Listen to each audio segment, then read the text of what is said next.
That may be the greatest catch I've ever seen in my life. Okay, this is a completely different week than we're used to, because usually you're used to just looking at injury after injury after injury, and also dealing with, about 6 different teams on bye, and it's slim pickings at the running back position. I feel like this week's a little bit different, and what's also impactful is 9 out of 10 teams right now should be already in the fantasy football playoffs. So all those bad teams that we're going through and playing a couple running back twos on a week-to-week basis, well, they're probably out of it. So the running backs at the top of this list are probably the guys that are going to actually be getting played, given the fact that the only teams left are the teams that were at the top of the league.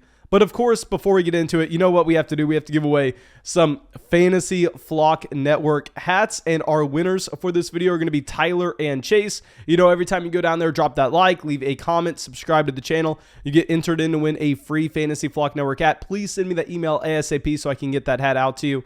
And also, you know that you're going to see some player prop lines, not a lot of them because it's early on in the week, but popping up on the video as we go through. And sadly, no, you can't bet them by just clicking the screen on this video. As we've said before, the year is not 2030, but what's awesome is if you go down to the description of the video, if you go down to the comment section, you can find a link where you can go bet those player props. You can get into some fantasy drafts, and you just have a great time by supporting the channel and making your first deposit on Underdog Fantasy with promo code FLOCK. And when you make that first deposit, they'll match your first deposit dollar for dollar up to $100. We lost a lot of money over there last week with the player props, but we have so many teams entered into that $250 draft tournament from the beginning of the season. We had 20 teams drafted out of the $250 draft contest. 8 out of 20 of them were in the top 2 in their respective leagues out of 12. So we crushed it this year, ready to enter in that tournament. But that should be it. Let's dive into this, and let's go to running back 1, Jonathan Taylor. Now, yes, Jonathan Taylor does have a pretty difficult matchup. He is going to be going up against the New England Patriots. I don't want to speak too long on this. I just made a promise that Jonathan Taylor was going to be the top running back ranked in our rankings every single week rest of season. Whenever we came out and did not rank him at the 1 spot going up against the Buffalo Bills about a month ago because the tough matchup, he came out, dropped about 50 fantasy points. So yeah, I'm not making that mistake again. Jonathan Taylor won regardless of the matchup. Let's move on to 2. Let's go over to Dalvin Cook here going up against the Chicago Bears. And with Dalvin, it's so funny that people last week thought that they could start Alexander Madison over. This is a running back that clearly has been an elite talent all season. He was making buy low videos for us earlier on in the year. And I know that, yes, he's been a little bit volatile on a week-to-week basis, but the volume's been there, as we've discussed all season now. Dalvin Cook, if you're looking at the touches on a week-to-week basis, it's so damn consistent. The games that he's actually healthy, 29 carries, 18, 17, 24, 22. Then targets out of the backfield. He's coming away with 6, 2, 2, 3, 5, 4, 7. He's had the same workload that he's had over the past 3 years. Now, I know a lot of people were getting concerned because he wasn't scoring touchdowns at a heavy rate. This was a running back that only had 2 touchdowns going into week 10. But we know those touchdowns are volatile. We've seen it before with Dalvin Cook. He has the role in the red zone. There's no reason to be worried about him not scoring touchdowns. Clearly, you saw this past week over 200 rushing yards. Dalvin Cook's an elite level running back. And the other running back in that same matchup with a great workload as well is going to be the last guy in tier 1 for us here, which will be Najee Harris. Harris is going to be going up against the Tennessee Titans this week. And yes, it's a much better matchup than what you have for Jonathan Taylor against the Patriots, Dalvin Cook against the Chicago Bears. But with Najee Harris, I will admit, I'm a little concerned on how this workload's trending because, yeah, he had a great day this past week against the Minnesota Vikings, comes away with multiple touchdowns at the same time. He has over 20 plus touches. Now, if you're looking at the involvement as a receiver, only gets 3 targets this past week, which is kind of significant. Because let me go through and let me pull up what we actually had with the final pass attempt number from Ben Roethlisberger. Because remember, this team trailed the entire game. They were having to go through. They were having to throw the ball consistently. Yeah, so Big Ben dropped back to pass 40 times. He had 40 pass attempts. Najee Harris had 3 targets. I don't like that he's trending in the wrong direction that way, but it is a nice matchup against the Tennessee Titans. I think we can go through. We can play Najee Harris with confidence. Now let's go down to our next tier. Let's go over to our running back 4, Austin Ekeler, going up against the Kansas City Chiefs. Now with Ekeler, I am assuming he's 100% good to go. Now I know he left this past week with the ankle injury, but keep in mind, that was a game that was not close at all between the Los Angeles Chargers and the New York Giants. All reports are saying that Ekeler possibly could have came back in that game if it was going to be a competitive contest. They just had no reason to risk it against the Kansas City Chiefs. This game will be played on Thursday night, so please make sure you're reading the practice reports on Tuesday, Wednesday, and Thursday. Y'all know we'll live stream every single day. That way I can continue to go through and give y'all those updates. But make sure you have Austin Ekeler in your starting lineup if he is active, because you just seen the consistent workload. He still came out this past week, and although he only played essentially a half of football, he still was a top 12 running back. We know he has the role in the receiving game. This is also a great offense. Let's just move on to our next running back. Running back 5 will be Leonard Fournette. Now with Leonard Fournette, I think you can make the argument to have him in that top tier. He has been unbelievable as of late. This past week, yet another performance as a top 5 running back. Over the past 3 weeks, 44, 22, and 23 points. I'm a little concerned, just a little bit concerned, about this matchup against the New Orleans Saints. This Saints team does have a pretty strong run defense. Now, take it what you will, but last time you had Leonard Fournette going up against the Saints, he had 8 carries, 26 rushing yards, 3 receptions, 17 receiving yards as well, only dropping 7 fantasy points. I'm expecting a significantly better game than that, but I'm not sure we get the guaranteed 20-plus points as you're usually expecting from the bell cow running back in Tampa. Now, our next running back in that same matchup will be Alvin Kamara at 6. Kamara, a great week this past week. He comes out. He was a top 5 running back right alongside Leonard Fournette. Now, he didn't necessarily do this with a role in the receiving game. I still think we need to be concerned with Alvin Kamara. Y'all know we were saying that it's concerning having Taysom Hill as his quarterback because Taysom Hill is not going to be checking the ball out of the backfield. And at the same time, Taysom Hill is going to vulture rushing touchdowns at the goal line. Now, I will admit, yeah, it didn't really matter this past week, but the New Orleans Saints went up against the New York Jets, and the New Orleans Saints dropped 30 points.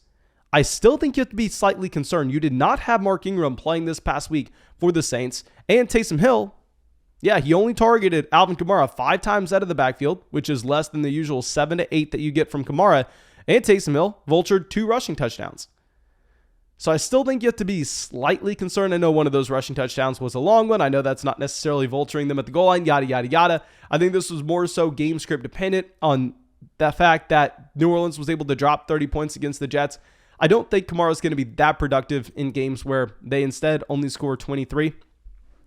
Now, our last running back in this tier, I know a lot of people probably don't want to put him in this tier. We're going to have Nick Chubb, and Nick Chubb's going to be here based strictly on the idea that you have no Kareem Hunt in this offense. And y'all know I am a noted Nick Chubb hater and have been for a very long time with people drafting him in the first round of leagues and love me some Kareem Hunt. But I can be objective here. We can say at the same time, although I really don't have Nick Chubb in any leagues, which it sucks to see this because Nick Chubb looks like he could potentially be a league-winning running back at this point. When you remove Kareem Hunt from this offense, Nick Chubb's going to be a significantly better option. You're not going to see Dearness Johnson going through and being a one-for-one replacement with Kareem Hunt. And I know that Nick Chubb, yes, was disappointing this week. Yes, was disappointing in week 12 against the Ravens as well. The Ravens right now have the number 1 defense against opposing running backs. That's significant. I think Nick Chubb's in a massive bounce back spot here against the Raiders. Now let's go down to our next tier of guys. Let's go over to Joe Mixon going up against the Denver Broncos. And I will say everybody's going to be so upset with where I rank Javonte Williams later on. But with Joe Mixon here at 8, it is concerning. I'm not going to lie. We had Joe Mixon as a top 3 running back last week. It's concerning now that we're getting a bump up in usage for Samaje Perine. Mixon only had 2 targets out of the backfield this past week. Now, he did get 18 carries, which of course is nice, but he doesn't even score double-digit fantasy points. I am concerned with what you're looking at from Samaje Perine. I will say it's also a tough matchup against the Denver Broncos run defense as well. Still a top 10 running back based on what we've previously seen with him. Going back just a few weeks ago, 30 carries, 28 carries. Over that 2-week span, he had over 60 attempts. I think we're going to go through, still play Joe Mixon. Now, our running back 9, I know a lot of people are probably going to disagree with this one. It is what it is. You do you. I'm going to do me. And we're going to take Clyde Edwards-Helaire here. Now, with CEH, Yes, I know this is a very aggressive ranking. I think this is the perfect matchup for him, though. And that if you're looking at Clyde Edwards-Helaire, this is a running back going up against a very bad run defense in the Los Angeles Chargers. And I understand if you look at the snap data that we have from Clyde Edwards-Helaire and the other running backs in this offense, doesn't look like Clyde Edwards-Helaire is a bell cow running back. Clyde Edwards-Helaire comes out, he plays 23 snaps compared to Darrell Williams at 23, compared to Derek Gore at 20. That's not what you should expect going forward. I mean, please understand that this was just because it was the blowout game. Clyde Edwards-Helaire is clearly the lead running back here. Darrell Williams does still have a role. I want to point that out. But I think based on the fact that this should be a very competitive game, now we don't have the lines out just yet on these games. I wish we could find this, but I'd imagine this is going to be a competitive game between the Kansas City Chiefs and the Los Angeles Chargers, where they are going to be looking to use Clyde Edwards-Helaire often, and obviously the Chargers have a very bad run defense. Now let's go to our next running back. Running back 10 here will be Elijah Mitchell going up against the Atlanta Falcons.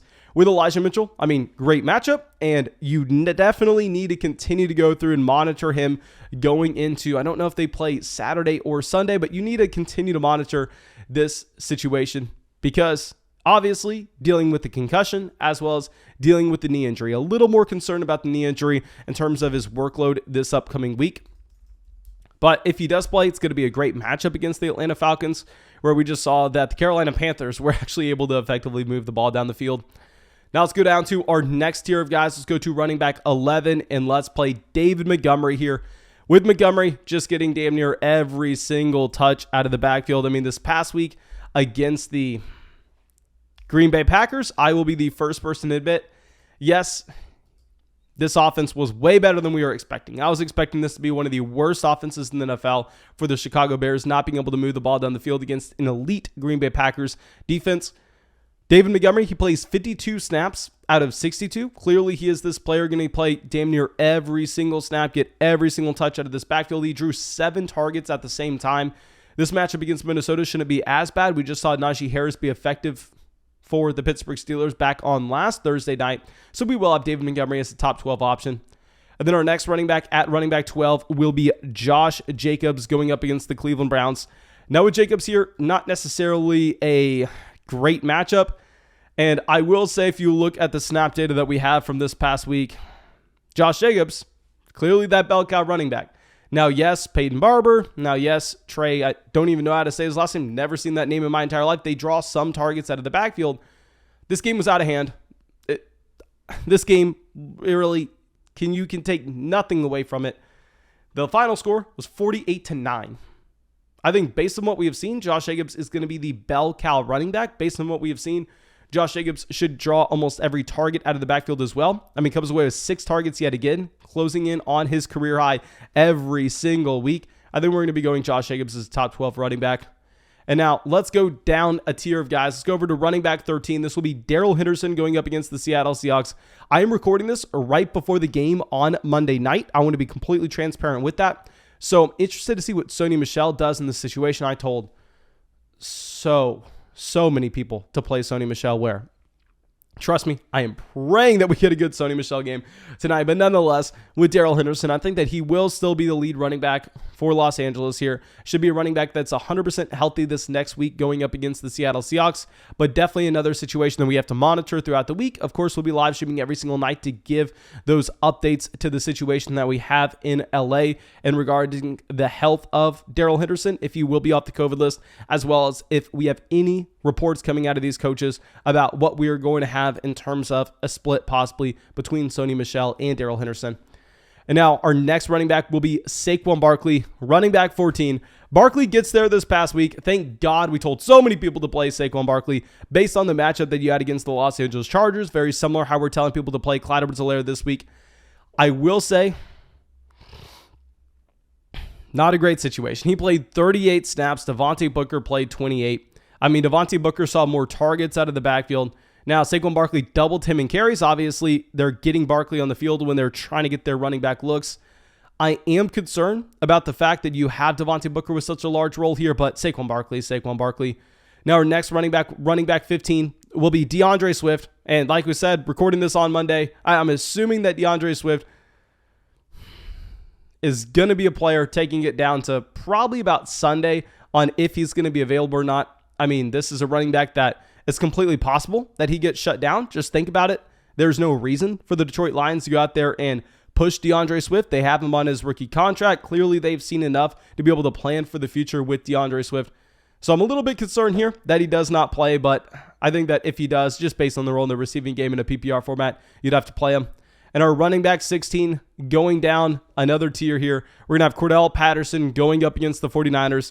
Now with Patterson, yes, disappointing this past week. He comes out and he kind of splits this backfield with Mike Davis. Yet again, Mike Davis plays more snaps. Now, what I'm concerned about is this is the first week that we have seen Cordell Patterson not be able to draw as many targets as Mike Davis. Cordell Patterson only ran 12 routes in this game. Now, he did see 16 carries. Yes, he gets there with the rushing touchdown. This week in particular, don't love the matchup against the 49ers. I'm starting to get concerned because we have seen just Cordell Patterson definitely scaled back in this Atlanta Falcons offense with his usage as a receiver. We kind of need that usage as a receiver if we're going to be able to project him nicely in a very bad offense. Now, our next running back in this tier will be Antonio Gibson going up against the Philadelphia Eagles. Gibson had a very bad week this past week, and I think it may even get a little worse here. Now, the reason for that is with Antonio Gibson, you're probably going to get J.D. McKissic added back in. Not only are you going to get J.D. McKissic added back in, but at the same time, if you remove Terry McLaurin from this offense, I am very concerned with how Washington is going to be able to move the ball down the field. I mean, no Logan Thomas, no Terry McLaurin. This could get really ugly in Washington, and based on the fact that you're getting J.D. McKissic added back in, that's why Antonio Gibson's going to be falling for us. Now, running back 18, we are going to have Ezekiel Elliott, a running back that we got so wrong this past week. We were telling everybody to go through, confidently play him once you had, no Tony Pollard in this game. Well, looks like Tony Pollard doesn't have to be here for Ezekiel Elliott to be a committee running back in Dallas. Ezekiel Elliott trails Corey Clement 12 to 13 carries.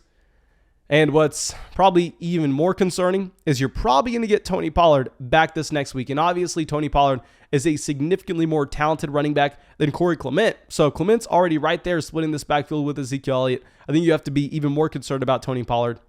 And now our next running back in the same tier, this is going to be a very large tier of guys. We're going to have Aaron Jones going up against the Baltimore Ravens. About the worst matchup you could find for a running back will be that Baltimore Ravens run defense.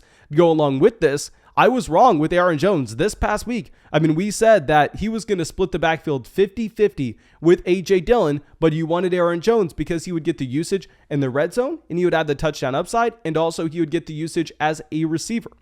Well, while yes, he does come away with 2 touchdowns, so that makes it look like we were smart. No, if anything, we were stupid because this is a running back that played less snaps than A.J. Dillon, and he saw 5 carries compared to A.J. Dillon at 15. Now, as you've noticed in these rankings, I still do prefer Aaron Jones over A.J. Dillon, but it's going to be marginal. And the reason that it's marginal is based on the idea that if A.J. Dillon can triple him in carries every week, we better be getting the touchdown with Aaron Jones or it's going to be very disappointing.